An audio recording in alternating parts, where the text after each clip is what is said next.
Bangalore is a Silicon Valley of India, a city built on India's success in the information technology field. It is also a hub for biotech and education. Once called the pensioners' paradise, the city has leaped into the 21st century as a brand. However, under the marketing glitter, there is a persistent issue that has affected the city and its crumbling infrastructure. And the person who has been given this job to improve it, make it better, is none other than Krishna Byre Gowda, who is the man in charge today of the Greater Bengaluru Development Portfolio. Minister Krishna Byre Gowda has started with bringing all the civic agencies to work as one unit instead of operating in silos. He has ordered action to recover encroached areas on critical infrastructures like footpaths and drains. Without wasting any more time, sir, let me welcome you on News9. And let me ask you, how tough is this job of clearing the city?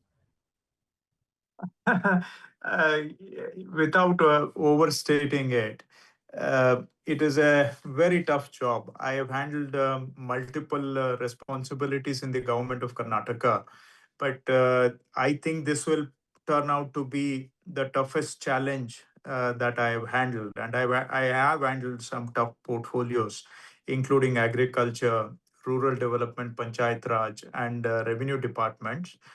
But this will, I estimate, be the tougher of all. It's a 30-year compounded challenge that we are trying to address. But there is scope for, I'm hopeful that we can make some improvement. So what is your priority? I mean to say, you have to deal with multiple authorities. What is your vision of an improved, beautiful, livable Bengaluru? Bangalore, if you ask people, they'll probably list 3 or 4 problem areas. Number one is traffic. Number two is the surface quality of roads. Number three is garbage disposal, and perhaps some flooding issues. And you can add another 1 or 2 issues to that, walkability of pedestrians, so on and so forth. So these are some of the 4, 5 issues. While interdepartmental coordination, concerted efforts, long-term planning, having adequate space for Bangaluru's future growth, keeping it a global city, making it a more dynamic city, all these can be spoken of at some level. But when you hit the road, when you talk to people, they will list traffic, road quality, garbage issues, flooding issues. These are the priorities. So my first priorities will be focused around these areas, and I believe these are directly linked to the livability that I'm talking about. While people like me may wish to speak of Bangalore as a global city, I want to make it into another global city. But actually, I think the way I am rephrasing the issue is, how can we make it a better city for Bengalurians who are living there? While we may have these grand visions of a global city, but I think more important is, how do you make it a better city for the people who are actually living there? Cities have multiple layers: people who live there, people who work there, people who migrate there for some work.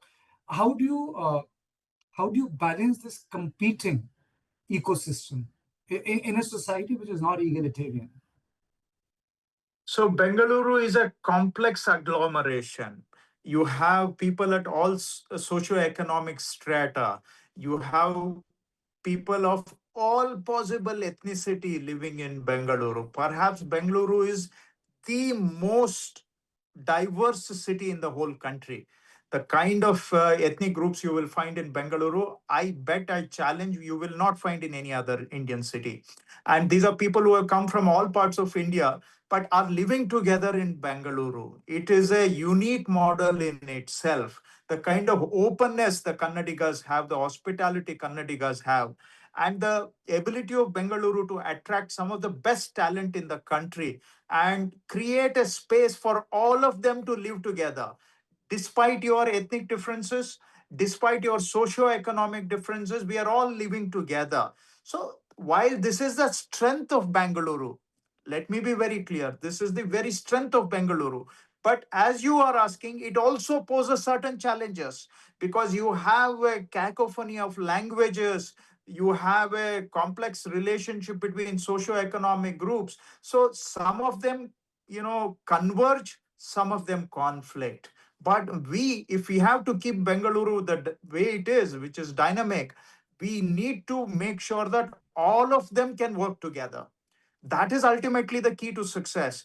We can't be exclusionary in Bangalore. We have to be inclusive, and we have to include all groups of people, and we need people at the top end of the technology, but we also need the gig economy, which is very large number of service providers who are literally on their feet throughout the day. We need to take care of them. And then you have people further at the bottom of the pyramid who are actually supporting all these other strata of the society. They are also required for Bengaluru's success. So you are framing it absolutely right. I mean, I don't have a quick fix solution, but all I can say is that we need to take care of everybody and everybody's interests, and we need to converge their interests together for Bengaluru to succeed ultimately. So how are you taking care of this hawkers issue? Because let me go step by step. You are trying to declutter the roads. There is also one very important issue, which I'm very happy that you have picked up: the right to walk. Right to walk is a very, it's not about poor, it's not about rich. Everyone has the right to walk, but for the walk, you Yes. need a footpath, and you have taken up that issue. I know that Yeah. people, who are trying to spin politics around it on the rich-poor axis, but then how are you balancing this out? This hawkers issue, right to walk issue, because right to walk issue is also associated with an environmentally friendly cities. Any European city which is environmentally friendly, green, is a walkable city. Yes. You're absolutely right. So this is an illustration of the previous point we spoke about, where there are some convergences, but there are also some conflicts.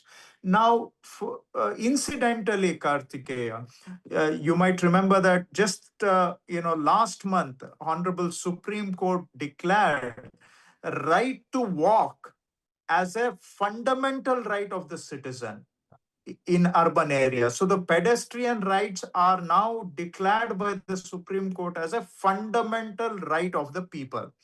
Now in Bengaluru, about in the since 2023 till date, 931 people have succumbed to death in road accidents, but these were all pedestrians.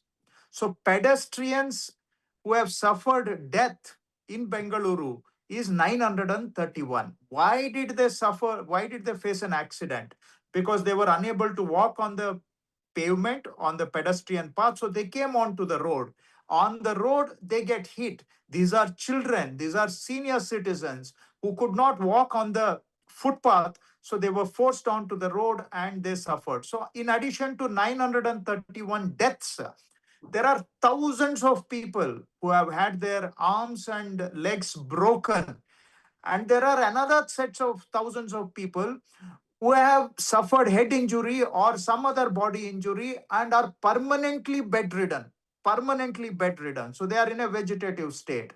Hence, the Supreme Court has declared that, in urban areas, pedestrian right is a fundamental right. Now, second point, if you want to decongest cities, one of the easiest things or one of the low hanging fruits you can do is to make people walk short distances.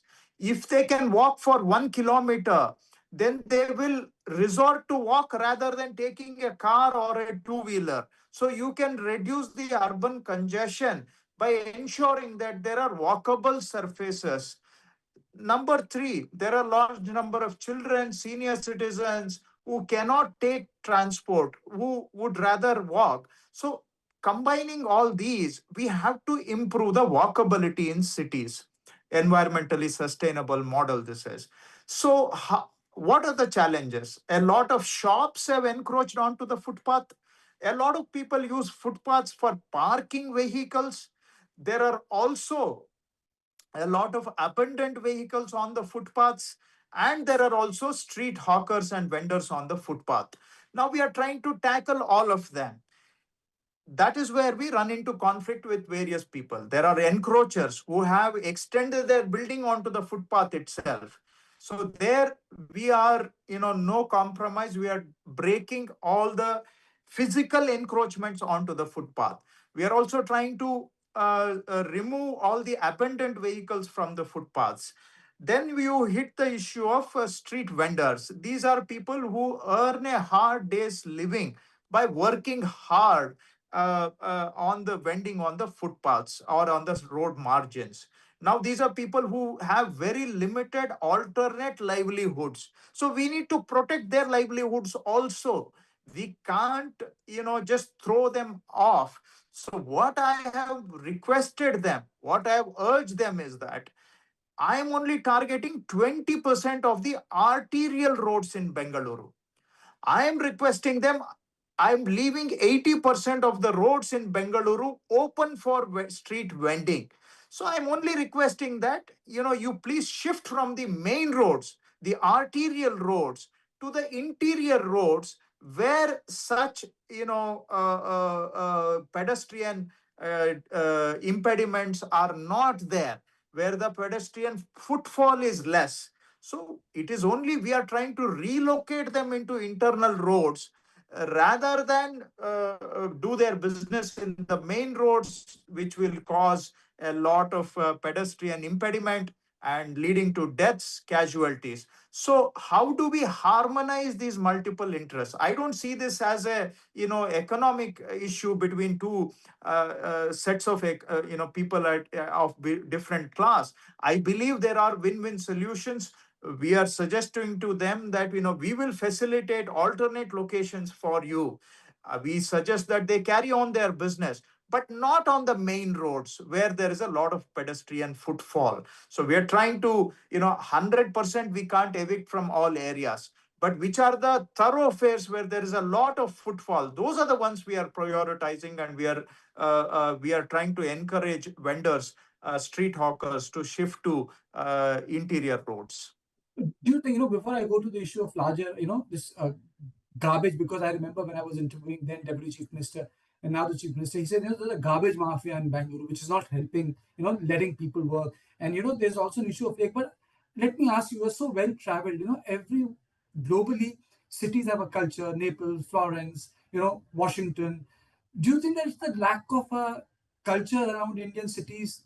It becomes very chaotic, competing, people vote out politicians if you don't keep the cities well. You have free cities like, which can challenge Donald Trump's sort of politics. Bangalore is such a beautiful place, beautiful climate, beautiful weather. It's mini India in terms of get every food you want, meet any people you want. It's a city with an open heart. It's a city deep south, but knows Hindi, English, Tamil. I'm just saying, it's a very unique city, Bangalore. But do you think that's that absence of culture, Krishna, that people just don't? Well, I mean, I think it is. I think it is better you frame that issue rather than I articulating it, because the moment I say that there is a certain civic problem, then people will think that I am trying to shift my responsibility onto the society, which people in our society do not take very kindly. But to paraphrase your question, I can say that unless there is behavioral change, unless we take a sense of ownership in our urban spaces, unless we work together, where we see not only problem, where we want to be part of the solution, if that doesn't come from the society, any effort government makes will be mostly a one-sided affair, and that will not lead to optimum results. So to conclude, I mean, yes, there is a certain behavioral change that would benefit cities by actually achieving greater positive results, right? Yes, the primary responsibility is on the government. Let me not shirk from that, right? So government has to make an effort. But for example, you mentioned garbage. If I don't go door to door and collect garbage, then it's the government's failure. But the government representative is going house to house, yet people choose to throw garbage on the roadside. Then it really becomes a challenge to catch up with that. And it is a never ending catch up situation, right? So there is some sense of responsibility that is also required from the society, some sense of behavioral change. I think if government and people work together, then our cities will be definitely far better.